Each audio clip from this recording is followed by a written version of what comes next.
ជាជាមកពីណាទេបងប្អូនអើយចាកូននៅក្នុងពោះនេះមិនតាន់ដឹងទេថាជាកូនប្រុសឬជាកូនស្រីតែម៉ាក់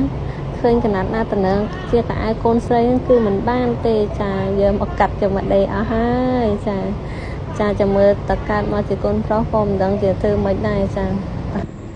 មានតែយកកៅអៅហ្នឹងទៅឲ្យគេហើយយ៉ាងទៅហើយឆ្ងល់ខ្លួនឯងដែរអត់ទាន់ដឹងថាកូនប្រុសឬជាកូនស្រីហើយទៅមើលរូបភាពមើលអីចឹងបងប្អូនលើកគេថាយើងមើលរូបកូនស្អាតទៅកូនយើងកើតមកស្អាតដែរតែដល់ពេលខ្ញុំមើលយូរទៅមើលចំតកូនស្រីហើយចុះតកូនស្រីឃើញគេស្លៀកពាក់កៅអៅបែប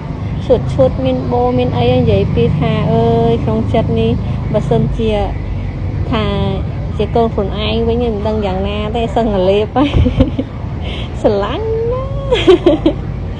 ស្រឡាញ់កូនស្រីចាព្រោះអី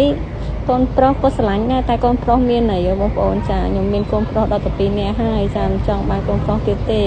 យើងដាក់ថាចង់បានប្រុសខ្លះស្រីខ្លះអញ្ចឹងណាចាតែបើសិនជាកាត់មកកូនប្រុសក៏ស្រឡាញ់ដូចគ្នាដែរមិនមែនថាអត់ស្រឡាញ់ទេកាត់កូនប្រុសក៏យើកូនស្រីក៏យើតែគាត់ថាកណាត់ដែលខ្ញុំនៅសល់នេះគឺសុទ្ធតែជាកណាត់ដែលតម្រូវនឹងកូនស្រីវាអត់មានតម្រូវនឹងកូនប្រុសអញ្ចឹងណាបងប្អូនចាហើយបើសិនជាកាត់មកកូនប្រុសចាំយកទៅឲ្យអូនស្ទូនមួយអីក៏បានដែរសាកូនស្រីច្រើនអត់មានបញ្ហាទេចាអញ្ចឹងវីដេអូនេះគឺមានតែប៉ុណ្្នឹងឯងបងប្អូនចាធ្វើឡើងពីឈុតកណាត់វានៅដល់ពេលយើងចេះធ្វើទៅ